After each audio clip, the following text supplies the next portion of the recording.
If you start with these 10 simple chords, you'll be able to play literally thousands of songs. So let's jump in. Now, when someone asks you to play an E, they usually mean E major, right? Or if you see it notated just E, that's an E major chord, which is this first one we're going to do. The other option is E minor. Now, if they want you to play an E minor, they'll say minor. And if it's notated, it will either say E minor or E and then small m. But for now, we're going to start with our E major. And we're going to start with our first finger on the first, second, third string at the first fret. Now remember, we always want to play towards this part of the fret, right? Clearest sound, make sure they don't buzz a lot. So that's our first finger goes there. Our second finger then reaches over to the fifth string on the second fret. And our third finger plays the fourth string on the second fret. E, our sixth string, and our top two strings are open. So once you strum all 6 strings, there's your E chord. Is to use your first finger on the fourth string, then your second finger on the third string, and your third finger on the second string. Still playing the exact same way to do it. This way works great. Let's look at the D chord. Now for our D chord, we're not going to play our 6th string or our 5th string. Our 4th string will be open, and then we start with our first finger on the 3rd string. Second finger goes up there on the 1st string, both on the 2nd fret, and then our 3rd finger is going to reach over here and get the 2nd string on the 3rd fret. So if you look at this, it's kind of like a little triangle, and we strum down through all of those, and make sure you slide up as close to right behind the fret wire as you can. That's your D chord. The G chord. So let's look at how to play that. We start with our first finger on the 5th string on the 2nd fret, and then our second finger is going to reach over and get the 3rd fret with the 6th string, and then your 3rd finger is going to catch the 1st string on the 3rd fret. So we've got 1st finger, 2nd finger, 3rd finger, and then our middle strings are going to be played open, so they'll ring out. So if you have trouble getting that 4th string to ring out, sometimes it's because this first finger is leaning over on it, right? So you might have that leaning over. So get up on the tip of your finger. The more on the tips of your fingers you can play for all of these chords, the better off you're going to be. So play on the very tips of your fingers, right behind the fret wire, and your G chord should sound just like that.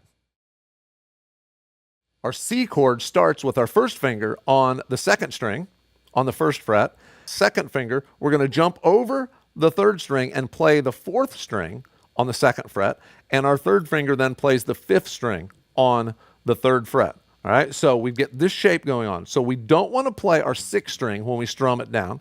Now this one is sometimes one where you may be leaning on a fret, on a string.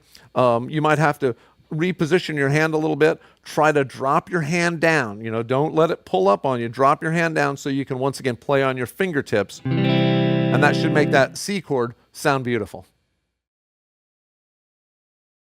Now we're going to go to maybe one of the easiest chords there is to play, which is our E minor. We already learned the E major. This is the E minor. Use our 2nd and 3rd fingers. Now why we would want to do that is because it's really easy to get back to the E major chord by just dropping my first finger there. Now we're back to E major fingers. Whether you do it this way or this way will mostly depend upon what the other chords are around there. If I'm playing it like this, it's very easy to get to a G chord.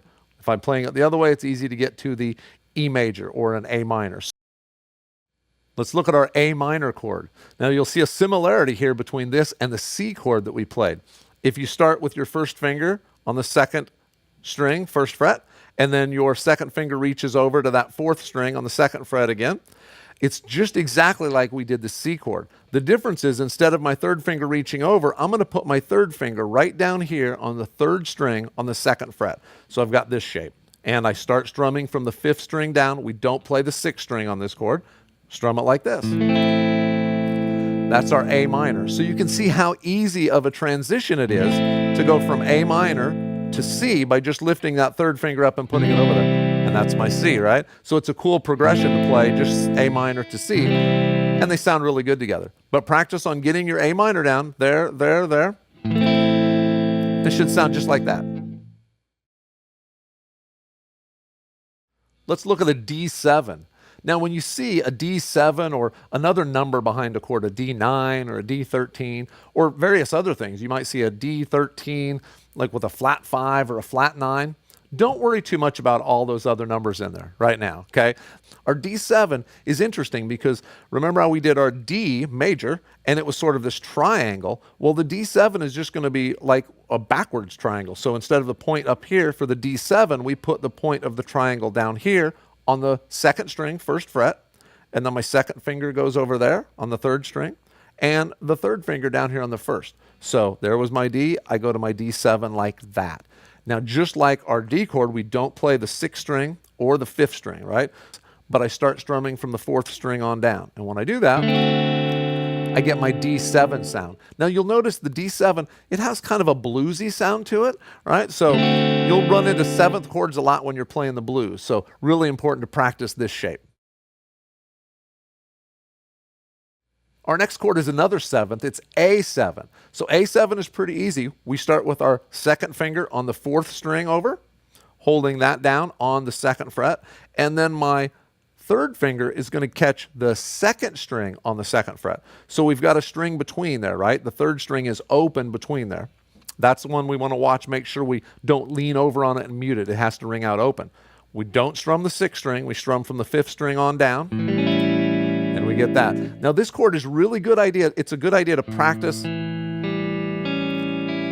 playing each note. So you make sure you don't get that note in there, right? Play through this, all 5 strings. You've got your A7 chord. Let's take a look at our F chord. Now our F chord is a little bit different because we're actually going to use one finger to play 2 strings. So let me show you how to do that. We're going to start with our first finger on the second string, first fret. But what we want to do is also play the first string, first fret. So we start on that second string and then sort of flatten your first finger down so you get both of those strings, first string and second string, underneath that finger. Sometimes it helps to pull your hand back a little bit. Sometimes it helps to roll your finger a little bit that way to put your second finger on the third string, second fret, and your third finger is going to go over to the fourth string on the third fret. Now for this chord, we don't want to play the sixth or the fifth string, so we start with our fourth string. So you really got to pick through this one individually and make sure you get those top 2 strings ringing out. If you have trouble with that, just take these fingers off and just try to get those strings to ring out.